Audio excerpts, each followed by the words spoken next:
Welcome, everyone, to the No Bull Just Bacon podcast. I'm your host, Dr. Allan, and with me here today is Coach Beth to answer all of your burning health and fitness questions from around the social media world. This is a rapid fire episode.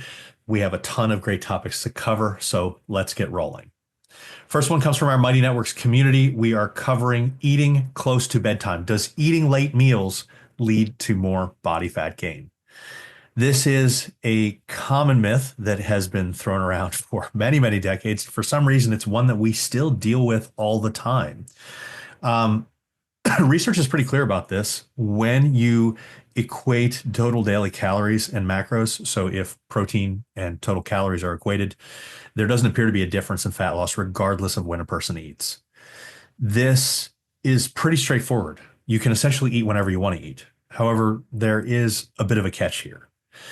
Studies also suggest that many people take nearly 50% of their daily calories at or after dinner. And some even take, 1 out of 3 people eats 15% of their daily calories after 11 p.m. So the timing itself is not a causative factor in this body fat gain, but we do see a lot of people have issues with overeating in the evenings. And this is probably where this myth came from. You know, people naturally have more time to relax a little bit in the evening. In the morning, it's a more, on the rush type of thing, getting ready for work, getting your kids ready to go to school.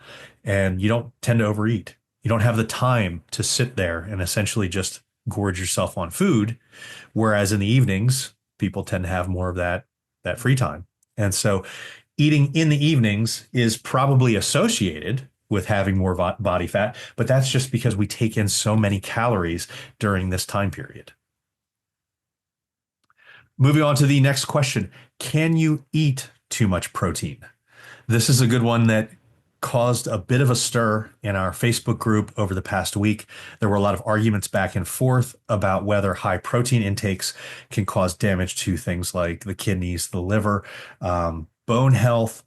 And what was really interesting about this debate that we had was that multiple primary care physicians chimed in addition to my take on the research in the area.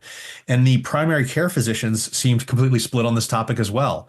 And if primary care physicians don't really understand a topic that has to do with the body and nutrition, what hope do regular people have of really identifying what's actually going on here? Now, high protein diets, the claim that they stress the liver isn't quite as widespread. And the reason that is because there's no data anywhere suggesting that happens. There is confusion with the kidneys, and many nephrologists, many nutritionists that work in hospitals, many doctors will suggest that high protein intake can be damaging to your kidneys. And the reason that this myth keeps coming about is because there's a kernel of truth in it. Now, our bodies, when we take in dietary protein, they break it down into amino acids, which are then used for various processes in the bodies. When we do this, when we break down the amino acids, it produces ammonia. And ammonia is a toxic byproduct that goes through the urea cycle. And the kidneys help excrete this excess urea. When we do this, when we eat a lot of protein, when we're producing more urea, the rate at which our kidneys filter goes up. So our glomerular filtration rate, the GFR, goes up. Increased GFR helps the kidneys eliminate these waste byproducts.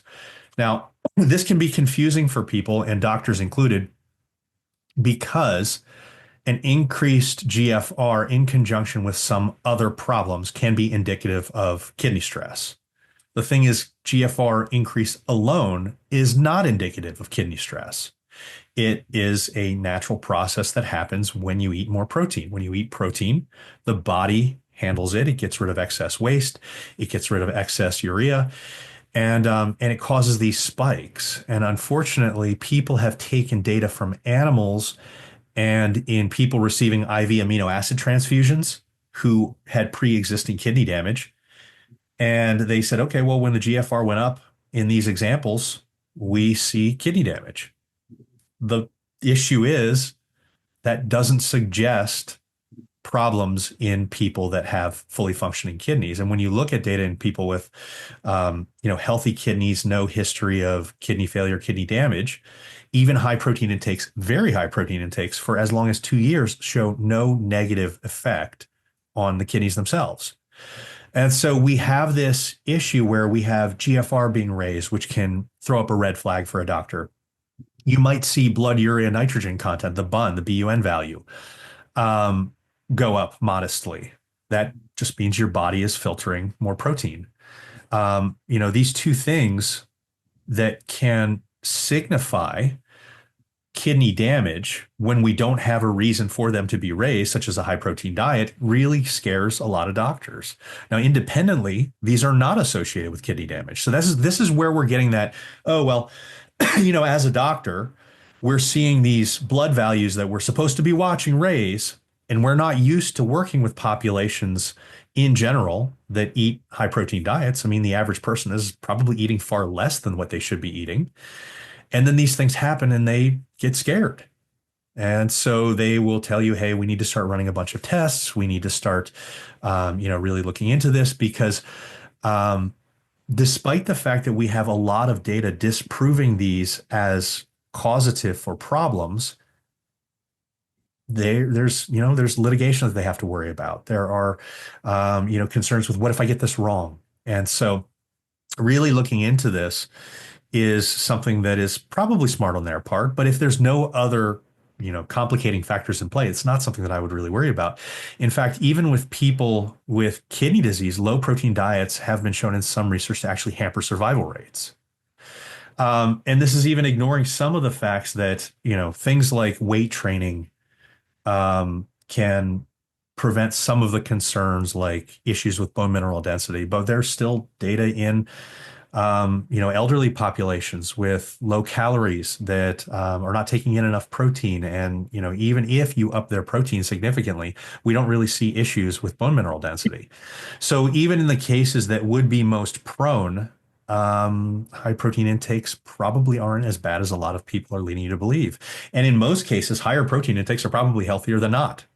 So if you're a person with pre-existing kidney damage, if you're a person with pre-existing osteoporosis and you don't weight train, this is a conversation that you should have with your doctor. If it's a situation where you're like, well, I'm just increasing my protein intake, I'm doing other healthy things, I'm weight training, I'm doing everything that I need to be doing, should I worry about this type of thing? The answer is absolutely not. Because even in protein doses that are significantly higher than what we're seeing in a lot of these studies, we don't see these negative health outcomes. All right. So that should give people a little bit of confidence in being able to eat a little bit more protein. We don't really have any real concern over these types of things in otherwise healthy people. If you have a complicating factor, certainly speak with your doctor and then go through the necessary tests to see if something's actually going on with you. All right. What do you believe is the biggest thing people struggle with regarding nutrition? Beth, I'm sure that you're probably going to have some things to say about that. Think about that because I actually had a little bit of time to look at this earlier. So unless something springs to your mind, I can go first. Go ahead. All right. There's multiple things that I find people struggle with nutrition, and nutrition is probably across the board something harder for people than fitness. Getting in and doing some sort of fitness seems to be a little bit easier. Nutrition seems to be a little bit more of a drag, but I think that the biggest thing that people struggle with is the all or nothing mindset. And, when people look at nutrition, it's almost like, well, I'm either 100% eating only healthy foods, or I may as well completely blow it out. And that's a really problematic way to look at food because you're essentially creating a dichotomy with food where foods are either good or bad. They're either healthy and I'm eating clean, or I'm eating dirty and I'm eating unhealthily. And it doesn't have to be that way. I mean, the all or something mindset is a much better way to start looking at these things because that's how you find that healthy balance with food, with your relationship, with that type of thing. And it even bleeds over into how you view your body. But, the focus of eating mostly whole, minimally processed foods, absolutely true. That doesn't mean that there's not room for some more indulgent foods. And I find that a lot of times the people that struggle with this the most are the people that, when they have that candy bar that they've been fighting not having for 3 or 4 weeks, all of a sudden that entire day gets thrown out. And there's that analogy that gets thrown around where, like, you're playing stocks and you can view calories as money, and you invest tons of money into different stocks. So you have 10 different stocks. 9 of the stocks are doing really well. That one stock has a bad day. You lose a bunch of money in that one stock, but all the rest are up, and net you're up. Giving up on your diet for a day just because you had a candy bar is like saying, okay, well, I lost a little bit of money in the stock market, therefore I'm just going to abandon all of the rest of the money. There's no reason to do this. It's essentially giving up when you're still seeing good forward progress. And particularly in a it's like a habit, it's a routine that you're working on. You're not going to be perfect. And so you're going to have these time periods where you're going to deviate a little bit, whether it's by choice or whether it's because of emotional stress eating, whether it's because of social or environmental factors.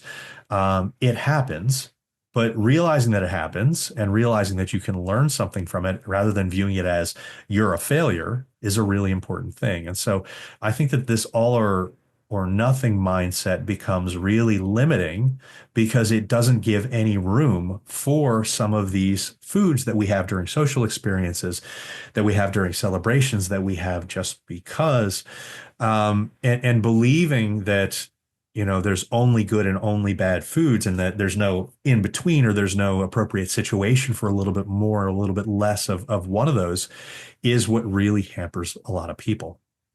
What about you, Beth? What do you think? Yeah, I was staying away from the all or none was and just sort of consistency with overall adherence and compliance, right? Because it's not about being perfect every day. It's about being perfect most days.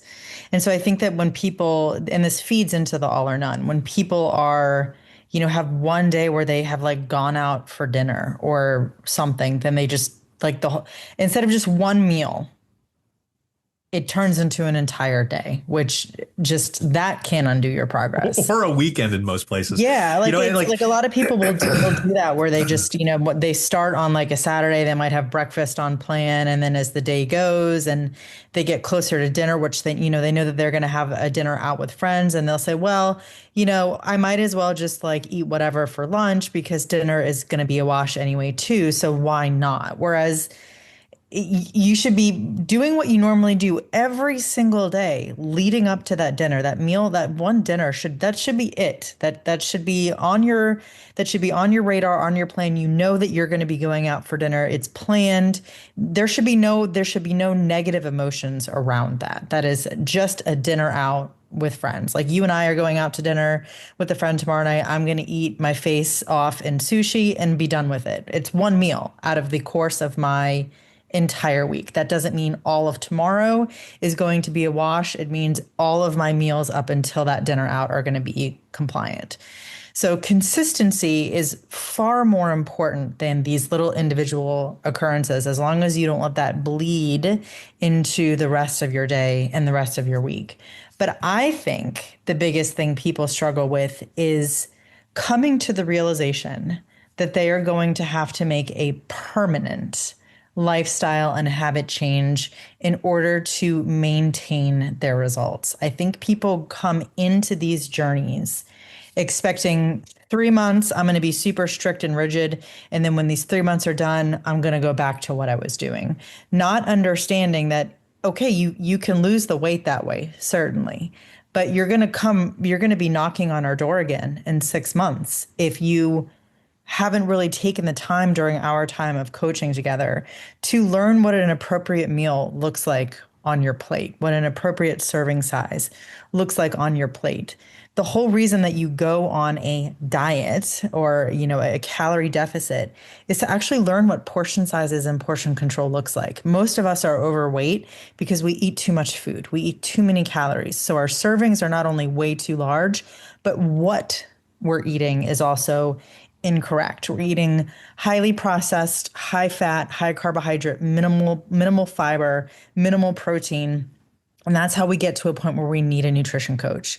And so when people fail to implement those healthy lifestyle habit changes of eating more protein, specifically lean protein, eating more fruits and vegetables and getting in their fiber, being active, getting up off your ass during the day and going for multiple walks, exercising, lifting heavy weight and lifting weight to in proximity to failure. These are all things that people do just for 2 or 3 months and then they stop doing them. And they don't, you fail when that happens. You can succeed in that immediate 3 to 4 month fat loss phase if that's what you're doing. But after that, those 3 to 4 months are over, you're going to be the person that you were when you first signed up all over again. Yeah, I think one of the things that you touched on here, I wanted to touch on it too. And I think that it really bears repeating. Portion control and calorie awareness are really important things. And I just did a check-in with somebody today, and this is not to make her feel bad. This is her first check-in that she had with me.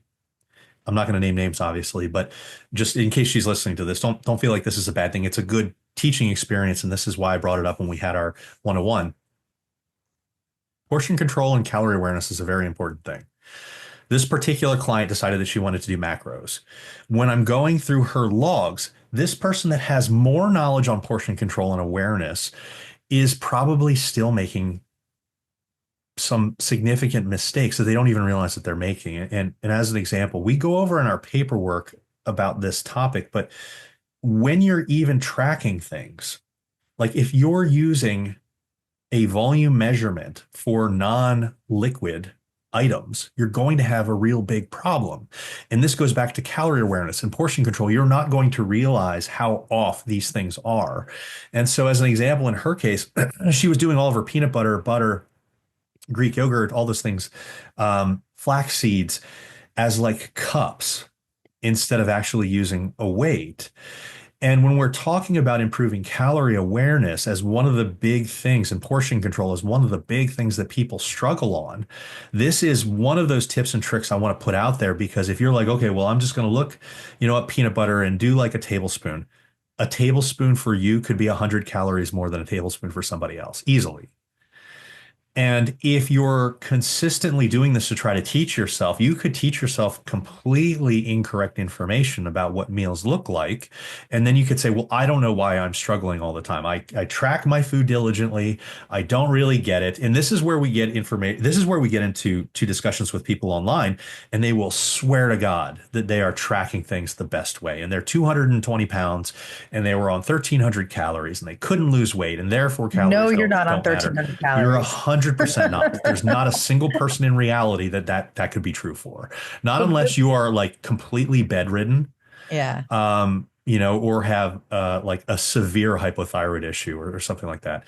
And so if those are the issues, then you have to address those. I mean, you can only do so much through nutrition, and you can only take nutrition down so much before you're really like beating into your micronutrient intake and all these things that are really important for your life. But being aware of where calories are is an extremely important thing. And lack of planning is a big problem. If you're going to just wing it on every meal, you're screwing up from the start.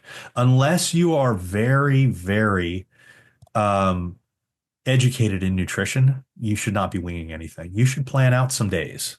If Yep. you've never tracked calories before, plan out some days with whatever your calorie targets are. Give yourself multiple meals for each meal that have equated calories so you can mix and match, and then see how things work.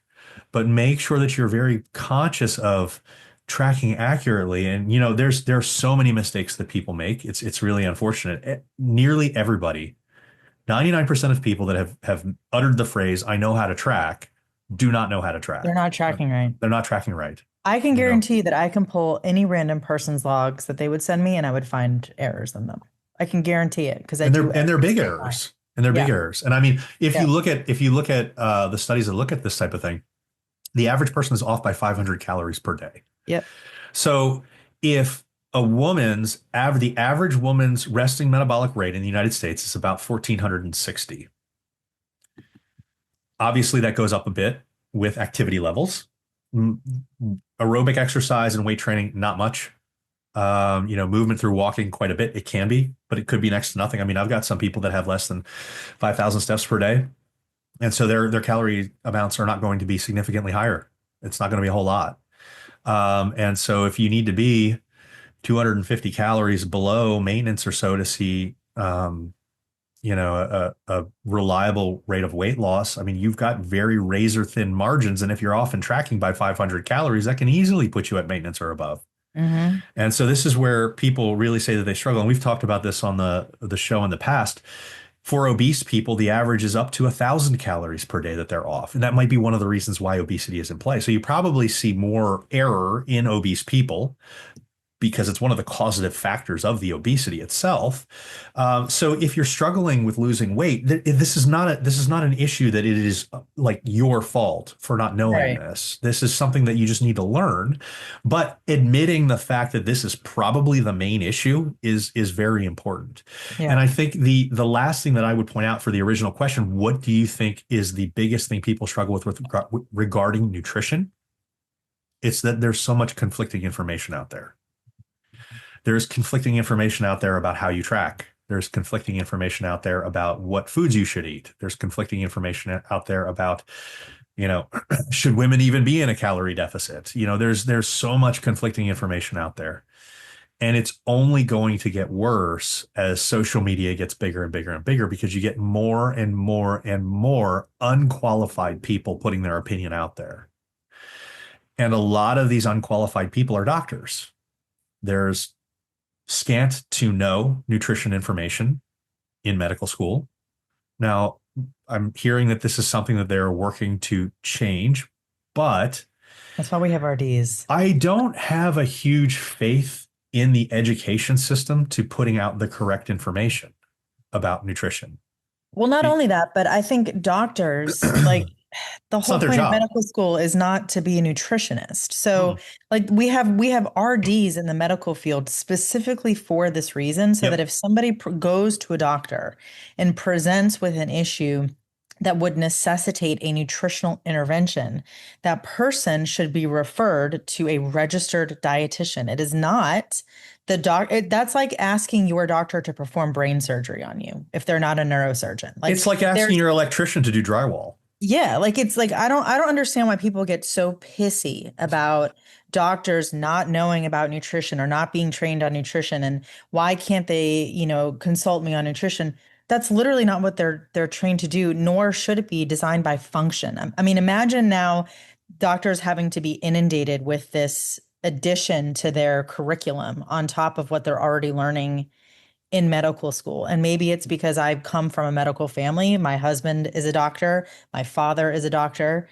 This is just, that's not what they're supposed to do. Like, they're not supposed to be your nutritionist. Go to an RD. That's exactly the Yeah, I mean, purpose of there's that. there's not enough time in There's patient not. visits to even talk about it. No. I mean, That's the other issue. You no. would have to drastically change the health insurance. Like, you'd have to change all of that because there's limits on time spent with patients in each individual visit. Like, you'd have to change all of that. And that's not Yeah, going to you happen. you would essentially then have to start charging for the RD set as Yep. well. Yep. And here's the thing that people aren't going to like to hear. Patients don't listen anyways. They don't. Patients don't want They don't care. they don't want to better their diet. They don't want to better their nutrition. Now, that's not a hard and fast rule. Most patients, and maybe again, this Alan and I are probably a little bit Well, we let we me have put it this way. There's a reason that we have the obesity epidemic that we do. right. And it's not because people don't know that they should be eating Precisely. fruits and vegetables. Yep. Every single person knows that they should be eating fruits and And vegetables. exercising. Every single person knows that they should be exercising. Yep. Every single person knows that they should be eating lean proteins. Everybody knows that. Yep. And nobody does it. Nobody does it. And the people that are listening to this podcast, you're a different population. Yeah. Understand you're smarter, you're more motivated. And even if you have obesity in play, that doesn't mean that you aren't trying to better yourself. But when we look at more than 40% of the population has obesity in play, and then you ask yourself, how many of these people have never heard of fruits and veggies? Yeah. How many of these people have People never know. been told that they have to be active? Like, even if you say, well, my doctor's never said that to me, you 100% You know it. know. You know it. You know it. Everybody knows it. Like, you can't be mad for your doctor on telling you something that you already know. I mean, And most everybody people knows it. do want a pharmaceutical. They do. They really do. Like, most people want to take a statin to control their cholesterol versus eating a different way. or maybe drinking less. Like that's just the reality of the situation with humans. Now, the conflicting information part of this gets really complicated because people will look at this stuff and they'll be like, well, I was told to eat low fat or I was told to eat, low carb or whatever it is. But like even making just the basic changes, and I understand that people don't know that by and large. But even making the basic changes that everybody knows would make a massive difference in people's lives. But like health is one of those things that I can tell you from experience working with, I mean, thousands, tens of thousands Yep. of patients and clients. Health is something that people don't care about until you've lost it. Yep. And so this is you almost have to have a scare in your life for people to really care. And it's unfortunate that that's where we are, but that's where we are. And it almost has to be like, well, my friend had this issue, or my doctor told me, hey, look, you're dying, or like, there's this, or there's this. I mean, I've even had clients who, one client who worked with me for only 6 weeks, he had some significant obesity in play, but not anything that couldn't be tackled. I mean, everything can be tackled given enough time, but this guy was doing really well. And, within 6 weeks, he was down 16 pounds. And he was eating tacos and burritos and hamburgers every day, multiple times a day, which was okay. I planned it for him. And this, we were using Well, the let's be right. clear. Let's be clear on what these tacos. It's not Taco I'm Bell. right. It's It's him it's making them at home. he was making them at home. He was using Yep. 93% ground beef. Yep. Just want to throw Um, that out there. and so you can plan that he was having cheese on them. You can plan these things Yeah. and you can have these types of things. And at 6 weeks after losing 16 pounds, he signed up because his doctor told him he was dying and that because of his diabetes, he was probably going to lose a foot. And he decided at 6 weeks after having a diet that was based off of like, all of these great foods. He was eating eggs. He was eating steak. He was eating all these. After 6 weeks of that, 16 pounds down, he chose to rather lose a foot. And this is the population that we deal with a lot. And this is Yeah. it. You cannot want it more than the person wants it as a coach. But when people talk about the biggest struggles regarding nutrition, the biggest struggle is that people don't value health and what the benefits that this can bring them until it's too late. Till it's too late. And this is not meant as a guilt trip. This is meant as we have a very severe obesity problem in the United States and everywhere in the world. I mean, the UK is really terrible. The Australia is really terrible. Basically, like if you're a an industrialized nation that has calories ad nauseum everywhere, like every food is plentiful. This is becoming more and more of a problem. And we're the United States. We've always been the leaders as far as that goes. But the UK and Australia, they're catching up to us. They're not letting us keep that crown pretty easily. And so, the reason that we see these problems is because of all of these hangups that we've talked about. And I want to bring them to light and I want to talk about this type of thing because it can make such a massive difference for everybody fighting this and being like, oh shit, they actually called us out. And even some people that are listening to this that know better, having this thrown in your face in a way with the idea that we can have empathy behind the fact that the challenges that you're facing, I mean, the social and environmental pressures that you're facing are very real. The emotional eating is very real. The stress eating is very real. But until you internalize why you're trying to do this or what you're going to gain from it, until you actually face the fact that, health is a fleeting thing if you don't pay attention to it and people just they don't value it. You can be different. You can be somebody that this does not apply to. And what my hope is that as we talk about these type of things and really bring up, man, this is what we see, and this is why people struggle so much. When people say, well, I tried a diet and it didn't work. Um, maybe you tried, maybe you didn't have the right mindset. Maybe you weren't really all there. I mean, there's been a lot of people that I've talked to that have said they've tried. And then when they work with me, they're like, well, if it doesn't come from McDonald's, I don't want to eat it. I'm like, well, then did you really try? And sometimes you have to be frank as a person that wants to help people with their health. Did you really try? And then there these issues in play, or were you your own worst enemy? And saying, yes, I'm part of the problem isn't a bad thing. That's actually the first step into being ultra successful, because then you can find those solutions to be able to make those change if you really want those outcomes. So people struggle with nutrition for a lot of reasons. And probably the main one is that they don't truly value the benefits that improving nutrition can bring them. And I think that that's a really big take home, and hopefully some people can benefit from that. Anything else you want to add there, Beth? Mm-mm. Okay, this is a good transition because this can help some people, whether or not you're trying to lose body fat, identify how do I find the perfect maintenance calories? This is a question that comes up quite a bit, and there is unfortunately no distinct answer that we can give you that is going to be foolproof for this because every person is different. And people love that, the love being able to say, well, everybody reacts differently until it comes to something that they just want a distinct, simple answer for that would fix their life. But what I would do, other than getting a coach, which is the best answer because that's how you're going to find it fastest, most efficiently, most accurately, use something like the Mifflin St. Jeor equation, and then reassess every 4 to 6 weeks, since your total daily energy expenditure can shift with changes in body weight, if you build muscle mass, with your activity levels. But understand that any one of these equations that you're going to use is a guesstimate at best and is only going to do so much and may or may not be appropriate for you. I've seen some people where if I've put this equation in, it's so far off, it's not even funny. And it's very different per person.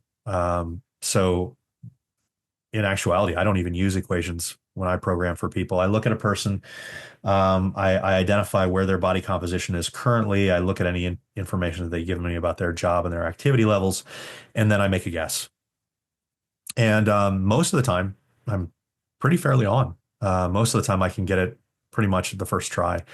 There are some times where over the first 4 or 6 weeks or so, we need to make adjustments. And if the person is consistent and adherent with the nutrition, we can do that rather easily. But usually by the end of about 6 weeks, you're pretty dialed in at that point. What are your experiences with that one, Beth? Okay, cool. Are you not there? Can you hear me? You're good. You're muted. Oh, okay. So maintenance is really like, I don't like to think of maintenance as a set calorie level. Maintenance is a range. Always going And to be a range, yeah. it's always going to be in flux too, because one week maybe you walked a little bit more one week. Maybe you ate a little bit less one week. Maybe you ate a little bit more. Maybe you moved a little bit less. So it's not going to be the same all the time.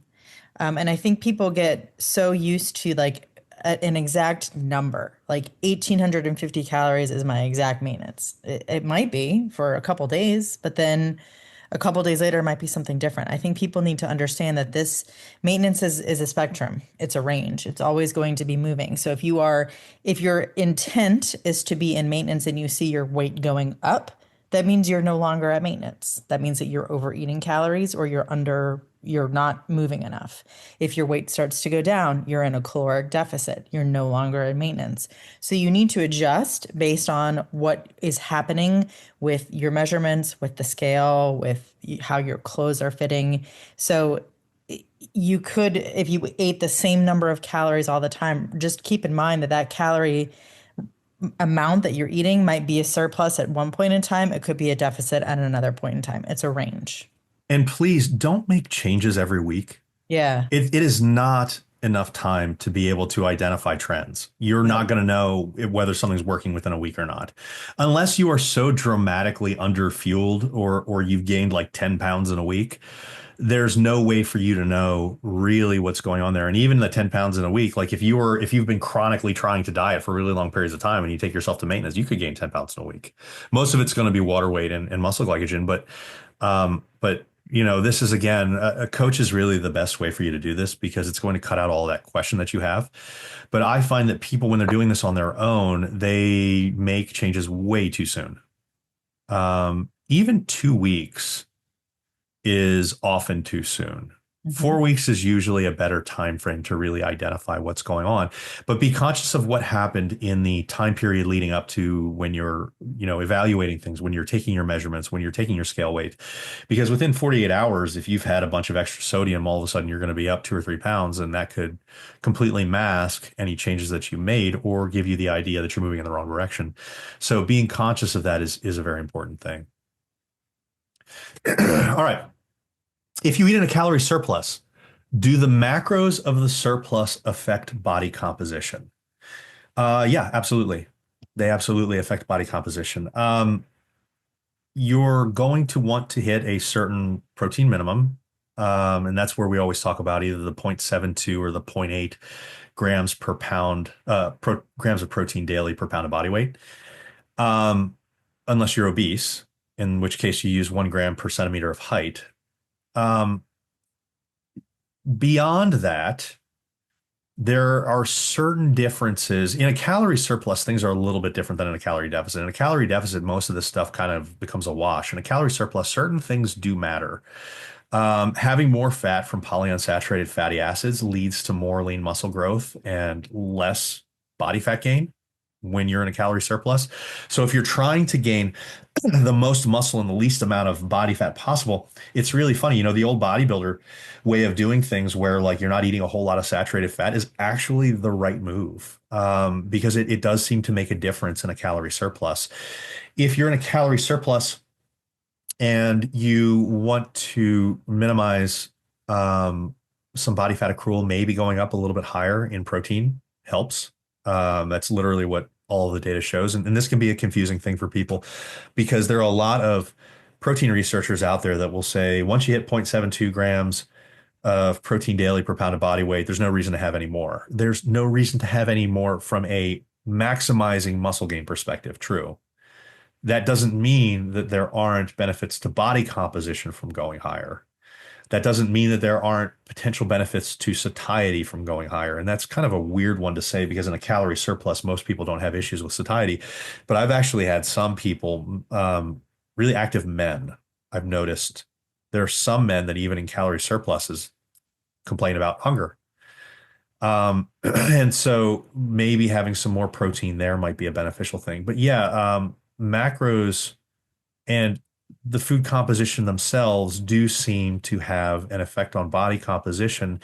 And even if we look at data that looks at carbs, I mean, I've talked about this multiple times in the past, even posted about this on Instagram this past week. When we look at the best data that we currently have, um, and there's certainly room for improvement in the level of data that we have for this. But if we look at the current data, it looks like anywhere between 3 to 8 grams of carbs daily per kilogram of body weight is what you should be in to maximize lean muscle gain. And so what a lot of people get caught up in is the fact that they think that, well, if I keep my carbs lower, then I'll gain less body fat. I mean, there's that thought process based off of misinformation, but maybe having some more carbs in your diet could be beneficial for overall lean muscle gain. Um, it aids with recovery. It spares amino acids so they can be used for building and repairing lean muscle. Um, it has been shown to improve performance, even in anaerobic activities like heavy weightlifting. And so, yeah, macros absolutely affect body composition.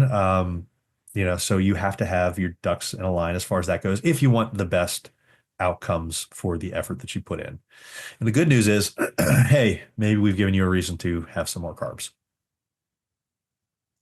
Advice on the benefits and risks of hormone replacement therapy.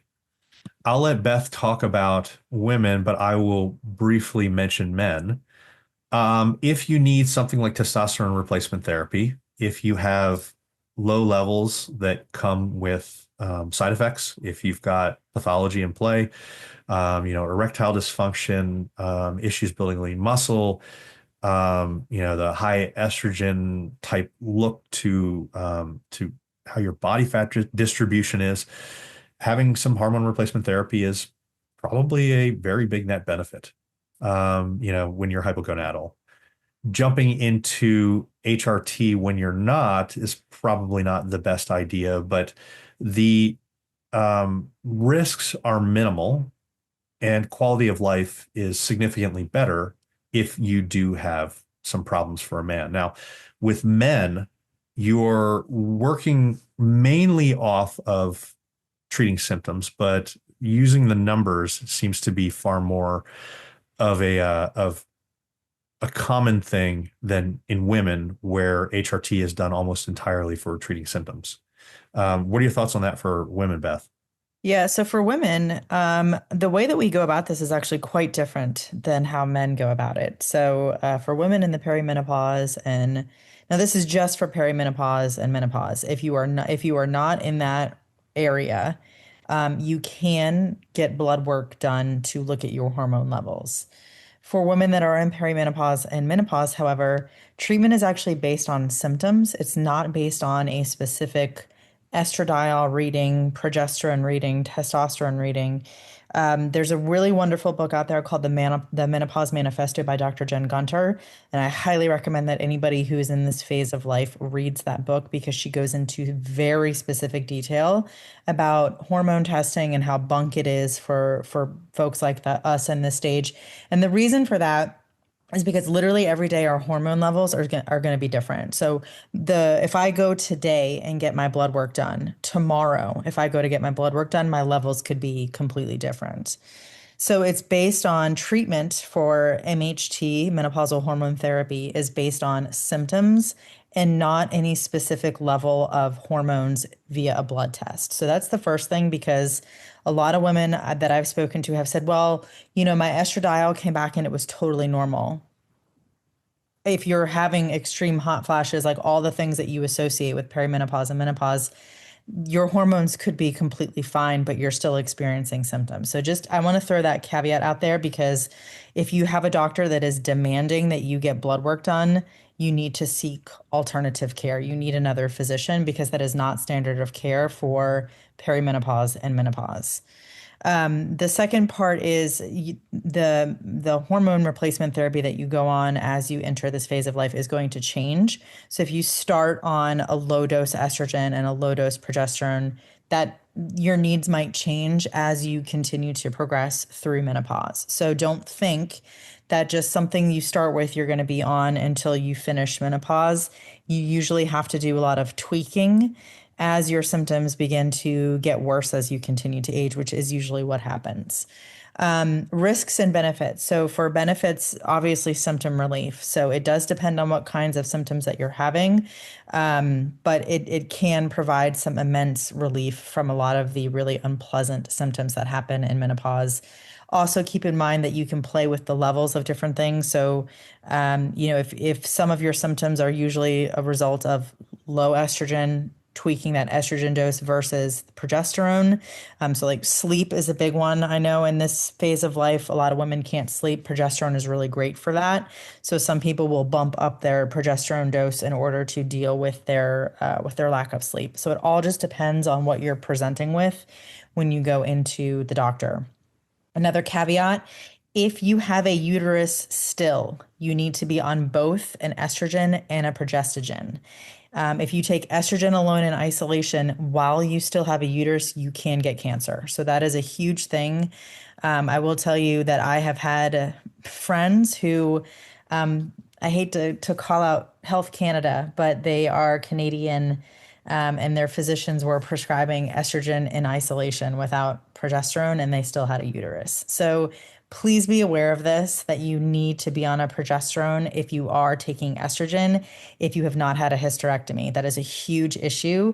And again, please make sure that you are discussing that with your provider. You absolutely need the productiveness of that progestogen while taking estrogen. If you don't have a uterus, if you've had a hysterectomy, you do not need a progestogen. You can take estradiol in isolation. Risks, it will depend a lot on family history. So if you have family history of things like breast cancer, stroke, blood clots, all that kind of stuff, there are some increased risks with going on menopausal hormone therapy. So those are things, if they do run in your family, or you have the BRCA gene for breast cancer, those are things that you probably are going to need to discuss with your physician, because they're usually contraindicated for MHT. There are some non-hormonal treatments for hot flashes and stuff like that, that if you're contraindicated for MHT, there are some non-hormonal interventions out there, which is phenomenal that we actually have those available to us now. But long story short, Menopause Manifesto, a phenomenal book that walks you through all of this. Like everything that I just told you is in that book. And please also make sure that you're going to menopause.org, which is the North American Menopause Society webpage. And there is a section on find a provider in your area. You can type in your zip code and find a NAMS provider in your area. Just like doctors don't learn about nutrition in med school, not all OBGYNs learn about menopause when they are in school. There's the North American Menopause Society has a whole separate curriculum for OBGYNs in this space. So you're way more likely to get better care from a NAMS physician as you enter the perimenopause and menopause era of your life. So if you do not have a NAMS physician, those are the ones that always try to run lab work on you or get you to do the Dutch test or whatever. You don't need any of that. Find you a NAMS physician and go from there. Risks for men for testosterone replacement therapy, just because I didn't really touch on that too much. In most cases, if you're actually running TRT, it's very minimal. The problem is most people that get on TRT, particularly from a clinic, aren't actually running TRT. You're running a steroid cycle. Steroids. Your blood levels should be, I mean, maybe between 450 or 500 and maybe 800 or 850. If you're sitting at 1,000, generally, you're too high. That's not HRT. That's you're getting ready to run a cycle. And people that run cycles are going to laugh about that because they're like, that's not a cycle.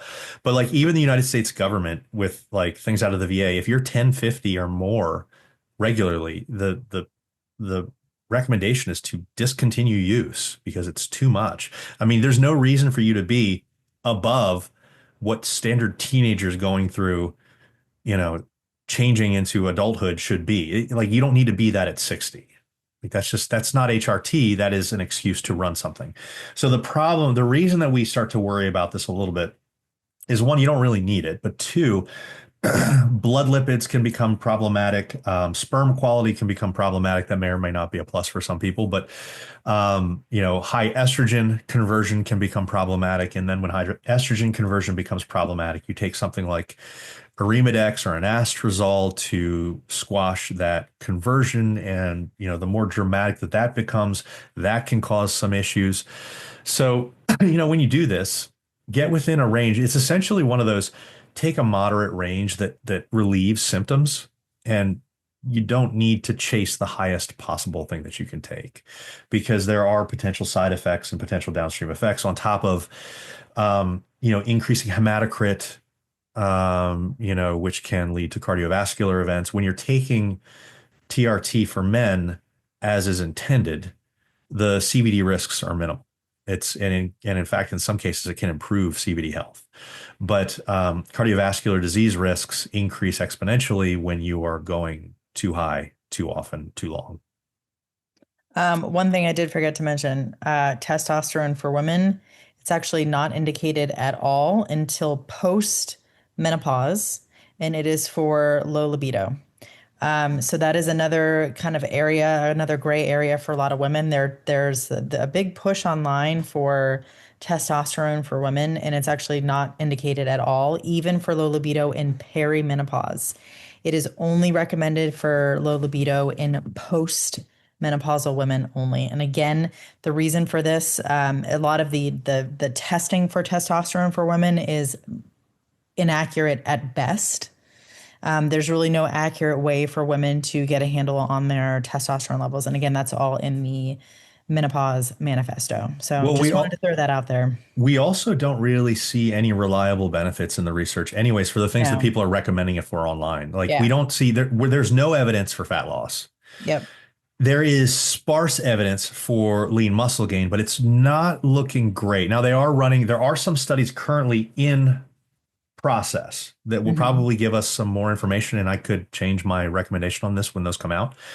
The problem with the current evidence and for the people that are trying to hawk TRT or testosterone to women, they're using bad data. And they're just not mentioning that they're using bad data. That's what a charlatan does, right? And so in this testosterone data for women, I can, if I wanted to push it, I could push it. And I could be disingenuous like they're being disingenuous. I could say, hey, look, here's a study that lasted a year. And when these women got on testosterone, they gained lean muscle. And I could say that. The problem is that's disingenuous because either this person doesn't understand what the data is out there or they're intentionally hiding it. If you look at the testosterone supplementation in women and you take it out for 3 years or longer, the women that are on testosterone have no difference in lean muscle than the women that never went on testosterone. And so when stuff like that happens, what it suggests to us is that the testosterone is not doing anything because if the testosterone was beneficial, you would continue to see these women be at a better place than the women that were never on it. So what it seems to me is actually going on is that when the women wanted to get on the testosterone, they went and they took it and they saw improvements in lean muscle. Well, this was a population of women that were more motivated to get into the gym. Now, maybe they were more motivated to get into the gym because they thought, okay, well, now that I'm on testosterone, I'll get better results. And so they did it. And the women that never got on testosterone didn't give a flying fuck anyways. And so they just never went to the gym. If these women were motivated that got on the testosterone to actually start weight training for the first time, you would see this uptick in lean muscle. But over time, as they become more and more complacent, they stopped going. They were continuing to take the testosterone, but they stopped going to the gym. All of a sudden, lean muscle levels dropped back down. And now we're seeing, well, maybe even testosterone is not even protective against lean muscle loss because now they've ended up in the same place as the people that never took this. And the reason that could be is because maybe in women, a replacement dose of testosterone is not high enough to do anything anyways. And that's what it looks like. Now we're going to get some better information when we get some of these longer studies coming out. And so I could 100% change my tune on this, but that's exactly what it looks like right now. And anybody that's like, oh, well, we've got all this information and it shows that testosterone builds lean muscle. They're showing you a short time span, and they're probably showing you a short time span that is complicated by the fact that these women all of a sudden became consistent with actually going to the gym. And so, yes, going to the gym builds lean muscle. And so that's a good take home from this. All right. Okay. Next question. Are you worried about microplastics? I get this question way more than I expect to. And so I actually wanted to address it in some manner today. We know that microplastics are present in humans. There's ample evidence that you can test literally every human in the world. All of our waterways are contaminated. All of our foods are contaminated. There are microplastics everywhere. It's not a great thing. The problem is detection doesn't equal proven harm. And just because something is detected, I mean, even in men, they say, well, when they test like the testes or they test like other things, like there's always microplastics present. Just because it's there doesn't mean it's causing a negative health effect. We don't know currently if they cause an actual negative health effect. There is suspicion with a broad array of things. I mean, gut health, the intestinal lining, how these affect sexual organs, there's the brain health. I mean, there's a bunch of different questions about how this ends up playing. Is it an endocrine disruptor? Like what's going on in some of these instances?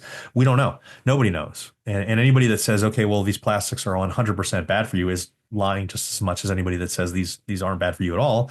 We don't know. And so with that in mind, I think that probably erring on the side of caution is wise. And I mean, for anybody that follows our content, I mean, that as much as I hate fear mongering, in a situation where we don't know and we're not sure, and the changes to prevent this exposure or to minimize this exposure isn't really that big of a deal, I would make the changes. And so I don't want this to come across as fear mongering. I want it to be very clear that we don't know, but there are some things that you can do just to be on the safer side rather than on the other side. And even if you're, not following these recommendations in specific instances, I wouldn't lose my mind or lose sleep over it. I would switch to something like a stainless steel or glass water bottle, for instance. I would avoid bottled water. I would avoid plastic containers as much as possible, particularly with really hot beverages in them, because there is more plastic leaching when there is more heat or even more fat under plastic conditions. And I mean, when we're talking about drinking, obviously fat's not going to be a thing, but reducing plastic food packaging is probably really smart. With hot or fatty foods, when you heat them up in those plastic packages, it's probably a much larger dose of microplastics than, heating up that same food on a ceramic or glass plate. It's probably a smarter move. So even if you have something that comes in a plastic package, it might make sense to dump it into a bowl, a microwave safe bowl, and heat it up that way as opposed to in the package itself. Filtered water reduces a lot of the microplastics. Get an in fridge filter, get a Brita water pitcher. Stop buying the fucking water bottles. I don't understand what people's fascination with water bottles are. Just stop doing it. Having a Brita filter water pitcher will save you thousands and thousands of dollars just in water. So it's much better from a cost perspective. It's much better for the environment. It's much better for your health potentially. So why do we see so many people? I mean, this might be a thing that I'm particularly cued in on because we live on an island, but it is average families here. They depend on individual water bottles, and that's all they drink out of. It's insane. And it blows my mind because these are the same people that are like, we really need to take care of the environment. And then they're doing the number one thing to destroy the environment every single day. And they don't have a problem with that. It's mind blowing. Indoor dust is a big source of microplastics from textiles, furniture, carpets. Ventilate and vacuum your house regularly. Get an air filter if you can. It makes a big difference. Yeah, I mean, there's environmental exposures from a lot of these things. Choose natural fibers, cotton, wool, hemp, versus avoiding polyester, nylon, and acrylic. Will lower your load. And then, the main thing is avoiding microwaving foods and plastics. It's probably a really smart thing. Now, again, is there going to be an individual problem from, you having a microwave meal every few weeks? Probably not. It's the cumulative exposure that's really the concern here. It's if these are things that you're doing every day in your life or every week in your life, and you start to notice, oh well, I've got holes here, here, and here, you're probably going to lower your overall exposure pretty big by switching those things out. Whether that's going to make a difference in your overall health is anybody's guess. But yeah, that's where I would start to look if I was looking into the biggest things that I could do today to lower my microplastic dose, because you're certainly going to be exposed to it pretty much everywhere. So lowering the overall dose is probably a decent move to make. Any input there, Beth? No. All right, everybody. That's it for us today. Thank you for spending some time with us on No Bull Just Bacon. Reach out to us on Instagram, Facebook, YouTube, anywhere that you have your questions, and we will cover them in future episodes. We'll see you next week.